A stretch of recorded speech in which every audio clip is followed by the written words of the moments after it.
पंजाब में आप पार्टी और कांग्रेस पार्टी एक दूसरे को गालियां बक रहे हैं, एक दूसरे के खिलाफ जितना प्रोपोगंडा एक दूसरे को जितना भला बुरा कह सकते हैं उतना भला बुरा कह रहे हैं। और हरियाणा में गठबंधन में है, दिल्ली में गठबंधन में है, तो ये कहीं ना कहीं लोगों को बेवकूफ़ बनाने का काम कर रहे हैं, जनता को बेवकूफ़ समझते हैं। इस प्रकार की इनकी जो सोच है ये निश्चित रूप से बहुत घातक सोच है। केजरीवाल जी खुद आज शराब घोटाले में 2 तारीख तक के लिए अंतरिम जमानत पर आए हुए हैं और उन्होंने तमाम बड़े बड़े वायदे किए थे। उस समय तमाम बड़ी बड़ी बातें करी थी कि मैं सरकार में, मैं राजनीति में हूँ, लेकिन मेरे ऊपर एक भी आरोप लगेगा तो मैं छोड़ दूंगा, मुझे कोई कार नहीं चाहिए, मुझे कोई बंगला नहीं चाहिए, मुझे कोई गाड़ी नहीं चाहिए।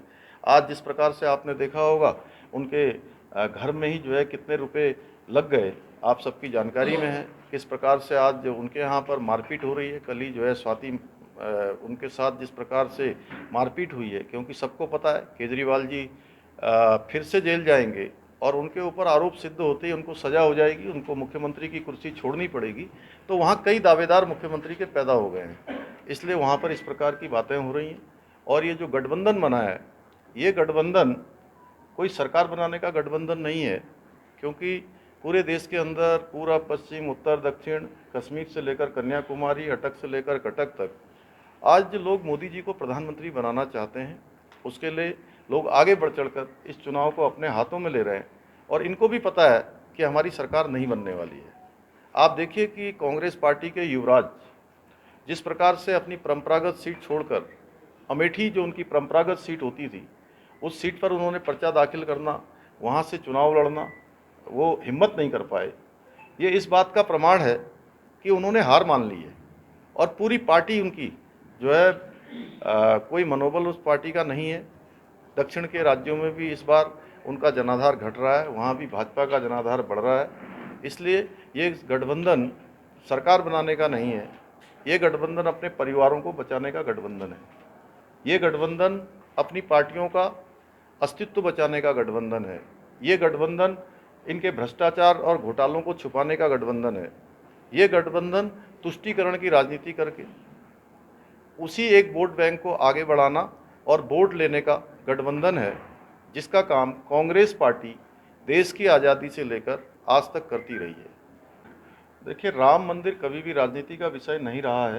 राम हमारी आस्था है, राम हमारे हर पल, हर सांस, हर क्षण, हर पल चलने वाले हैं। कोई भी भगवान राम के साथ राजनीति जैसी बात भारतीय जनता पार्टी क्या कोई भी राजनीतिक दल नहीं कर सकता है। और कुछ लोग ये जरूर राजनीति कर रहे थे कि एक वोट बैंक लेने के लिए एक विशेष प्रकार का जो वोट बैंक है वो हमसे नाराज न हो जाए, इसलिए न्योता देने के बाद भी वो भगवान राम के उस प्राण प्रतिष्ठा कार्यक्रम में सम्मिलित नहीं हुए। 4 चरणों के चुनाव हो चुके हैं सर, और अभी जो वोट प्रतिशत है वो कम है। क्या बीजेपी का किस तरह से आरोप लग रहे हैं कि जानते हैं राहुल गांधी कह रहे हैं कि इस बार? देखिए, 4 चरणों में भारतीय जनता पार्टी 270 सीटों के आसपास आ गई है और जो बचे हुए 3 चरण हैं पूरे 400 पार होंगे। लेकिन उत्तराखंड में तो कम वोट परसेंटेज हुआ है। वोट प्रतिशत चाहे जितना कम हुआ हो, अंतर बड़ा होने वाला है भारतीय जनता पार्टी की जीत का। अच्छा, आपने खास यूसीसी का जिक्र किया। यूसीसी कितना महत्वपूर्ण है समान नागरिक से आपके यहाँ तो? देखिए, देश को ये भी तय करना है कि एक देश के अंदर एक कानून होगा, एक निशान होगा, एक प्रधान होगा, एक संविधान होगा, या पर्सनल लॉ लागू होगा, शरिया कानून लागू होगा, या देश किसी विशेष एजेंडे पर चलेगा, या देश एक समान नीति पर चलेगा। तो वही समान नागरिक संहिता है, देवभूमि उत्तराखंड में वो विधेयक बन चुका है और पूरे देश के अंदर भारतीय जनता पार्टी के संकल्प पत्र में देश भर में उसको लागू करने का संकल्प ले लिया गया है। प्रदेश के अनेक स्थानों पर मैं इस चुनाव में गया हूं और इस चुनाव में एक बात देखने को मिल रही है कि 2 प्रकार की विचारधाराएं और 2 प्रकार के राजनीतिक ध्रुव, राजनीतिक दल इस चुनाव के मैदान में हैं।